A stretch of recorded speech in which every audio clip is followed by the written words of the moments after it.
अब्दुल कलाम का जन्म, परिवार एवं शुरुआती जीवन। कलाम जी का जन्म 15 अक्टूबर 1931 को धनुषकोडी गांव, रामेश्वरम, तमिलनाडु में मछुआरे परिवार में हुआ था। वे तमिल मुस्लिम थे। इनका पूरा नाम डॉक्टर अवुल पाकीर जैनुलाब्दीन अब्दुल कलाम है। इनके पिता का नाम जैनुलाब्दीन था। वे एक मध्यम वर्गीय परिवार के थे। उनके पिता अपने नाव मछुआरे को देकर घर चलाते थे। बालक कलाम को भी अपनी शिक्षा के लिए बहुत संघर्ष करना पड़ा था। वे घर घर अखबार बांटते और उन पैसों से अपने स्कूल की फीस भरते थे। अब्दुल कलाम जी ने अपने पिता से अनुशासन, ईमानदारी एवं उदार स्वभाव में रहना सीखा था। उनकी माता जी ईश्वर में असीम श्रद्धा रखने वाली थी। कलाम जी के 3 बड़े भाई व 1 बड़ी बहन थी। वे उन सभी के बहुत करीबी रिश्ते रखते थे। अब्दुल कलाम जी की आरंभिक शिक्षा। अब्दुल कलाम जी की आरंभिक शिक्षा रामेश्वरम एलिमेंट्री स्कूल से हुई थी।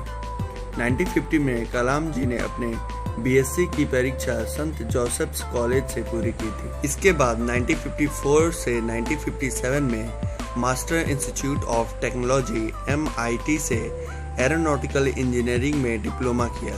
बचपन में उनका सपना फाइटर पायलट बनने का था, लेकिन समय के साथ ये सपना बदल गया। 1958 में कलाम जी ने DTD&P में तकनीकी केंद्र में वरिष्ठ वैज्ञानिक के रूप में कार्य करने लगे। यहाँ रहते हुए इन्होंने प्रोटोटाइप हॉवरक्राफ्ट के लिए तैयारी वैज्ञानिक टीम का नेतृत्व किया। करियर की शुरुआत में ही अब्दुल कलाम जी ने इंडियन आर्मी के लिए एक स्मॉल हेलीकॉप्टर डिजाइन किया। 1962 में अब्दुल कलाम जी रक्षा अनुसंधान को छोड़ भारत के अंतरिक्ष अनुसंधान में कार्य करने लगे। 1962 से 82 के बीच वे इस अनुसंधान से जुड़े पदों पर कार्यरत रहे। 1969 में कलाम जी इसरो में भारत के पहले SLV-3 रोहिणी के समय प्रोजेक्ट हेड बने। अब्दुल कलाम जी का विज्ञान में योगदान। अब्दुल कलाम जी के नेतृत्व में 1980 में रोहिणी को सफलतापूर्वक पृथ्वी के निकट स्थापित कर दिया गया। इनके इस महत्वपूर्ण योगदान के लिए 1981 में भारत सरकार द्वारा इनको भारत के राष्ट्रीय पुरस्कार में एक पद्म भूषण से सम्मानित किया गया। अब्दुल कलाम जी हमेशा अपनी सफलता का श्रेय अपनी माता को देते थे। उनका कहना था उनकी माता ने ही उनके अच्छे बुरे को समझने की शिक्षा दी। वे कहते थे, पढ़ाई के प्रति मेरे रुझान को देखते हुए मेरी माँ ने मेरे लिए छोटा सा लैंप खरीदा था, जिससे मैं रात को 11 बजे तक पढ़ सकता था। माँ ने अगर साथ ना दिया होता तो मैं यहाँ तक ना पहुँच। अब्दुल कलाम जी का राष्ट्रपति बनना। 1982 में वे फिर से रक्षा अनुसंधान एवं विकास संगठन के डायरेक्टर बन गए। इनके नेतृत्व में integrated guided missile development programme को सफलतापूर्वक शुरू किया गया। अग्नि, पृथ्वी एवं आकाश के प्रक्षेपण में कलाम जी ने बहुत ही महत्वपूर्ण भूमिका निभाई थी। सन 1992 में APJ अब्दुल कलाम जी रक्षा मंत्री के विज्ञान सलाहकार तथा सुरक्षा शोध और विकास विभाग के सचिव बन गए। वे इस पद पर 1999 तक कार्यरत रहे। भारत सरकार के मुख्य वैज्ञानिकों की लिस्ट में इनका नाम शामिल है। सन 1997 में APJ अब्दुल कलाम जी को विज्ञान एवं भारतीय रक्षा के क्षेत्र में योगदान के लिए भारत के सबसे बड़े सम्मान भारत रत्न से सम्मानित किया गया। सन 2002 में कलाम जी को भारतीय जनता पार्टी समर्थित NDA घटक दलों ने राष्ट्रपति चुनाव के समय अपना उम्मीदवार बनाया था, जिसका सबने समर्थन किया और 18 जुलाई 2002 को APJ अब्दुल कलाम जी ने राष्ट्रपति पद की शपथ ली।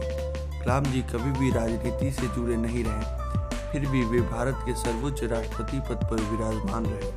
अब्दुल कलाम जी का राष्ट्रपति पद छोड़ने के बाद का सफर। राष्ट्रपति पद छोड़ने के बाद Kalam ji Indian institute of space science and technology Thiruvananthapuram के चांसलर बन गए।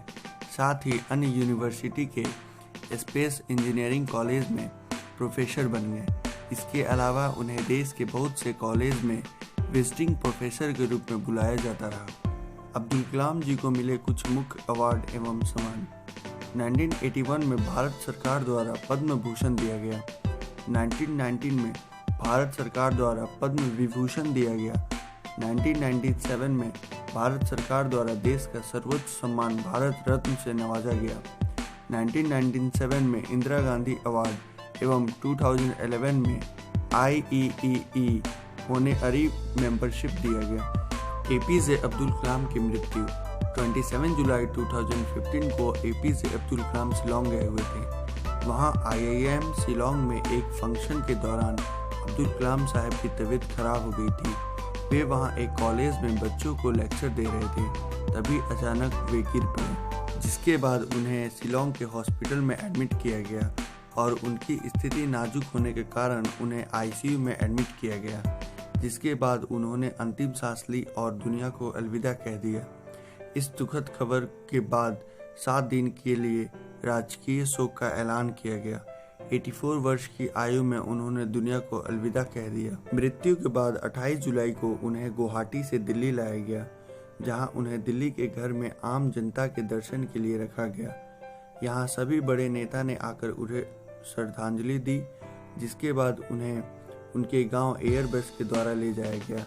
30 जुलाई 2015 को कलाम जी का अंतिम संस्कार उनके पैतृक गांव रामेश्वरम के पास हुआ।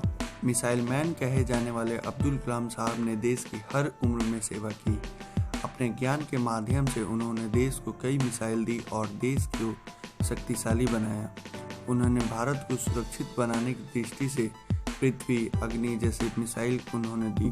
विज्ञान के क्षेत्र में विख्यात रहे कलाम साहब देश को शक्तिशाली एवं आत्मनिर्भर बनाना चाहते थे। उन्होंने तत्व विज्ञान में देश को स्वावलंबी बनाया।